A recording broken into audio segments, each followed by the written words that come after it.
Hello and welcome to Stab with... Oh God.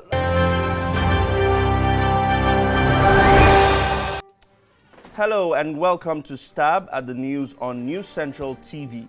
Everyone calls me Wakawaka Doctor. The news begins in West Africa, where shortly after President Bola Ahmed Tinubu announced the end of an era of fuel subsidies in his inaugural speech at Eagle Square in Nigeria's capital, Abuja.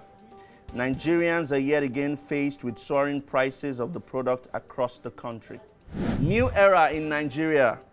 In the meantime, the new governor of Plateau State, Caleb Mutfwang, has lamented the state of affairs under his predecessor, Simon Lalong, noting that he inherited a debt burden of 200 billion naira.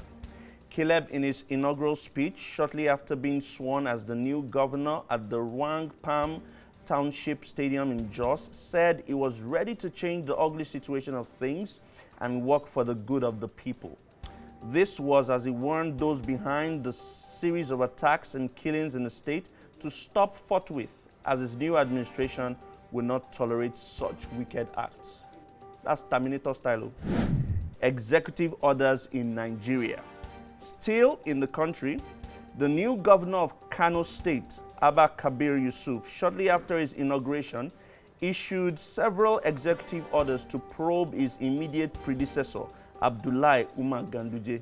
Wahala. In his inaugural speech, the governor ordered the security agencies in the state to immediately take over all public properties sold by Ganduje's administration. Wahala. Sudan unrest. The United States and Saudi Arabia have welcomed the extension of a ceasefire between Sudan's warring military factions in another 5 days. Washington and Riyadh announced the latest deal, as well as brokering the previous week-long truce. They acknowledged that a ceasefire had not been fully observed, but it had allowed the delivery of aid to 2 million people in Sudan. Good stuff.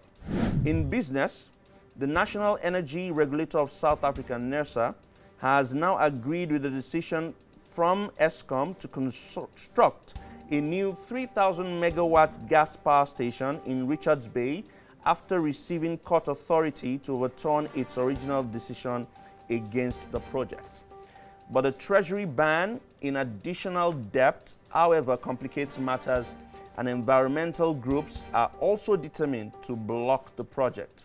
Nevertheless, Eskom hopes to proceed and deliver the first power to the grid before the end of 2028. And that's all on Stab at the News on News Central Television. Do follow us on all social media platforms. We're at News Central TV. You can also download our mobile app on the App Store and Play Store. We're there everywhere. You can also watch us on News Central Live on DSTV. It's channel 422. You can see us on StarTimes channel. It's 274. On Avo TV, and of course, YouTube as well. Many thanks for watching. I am your one and only Wakawaka Doctor.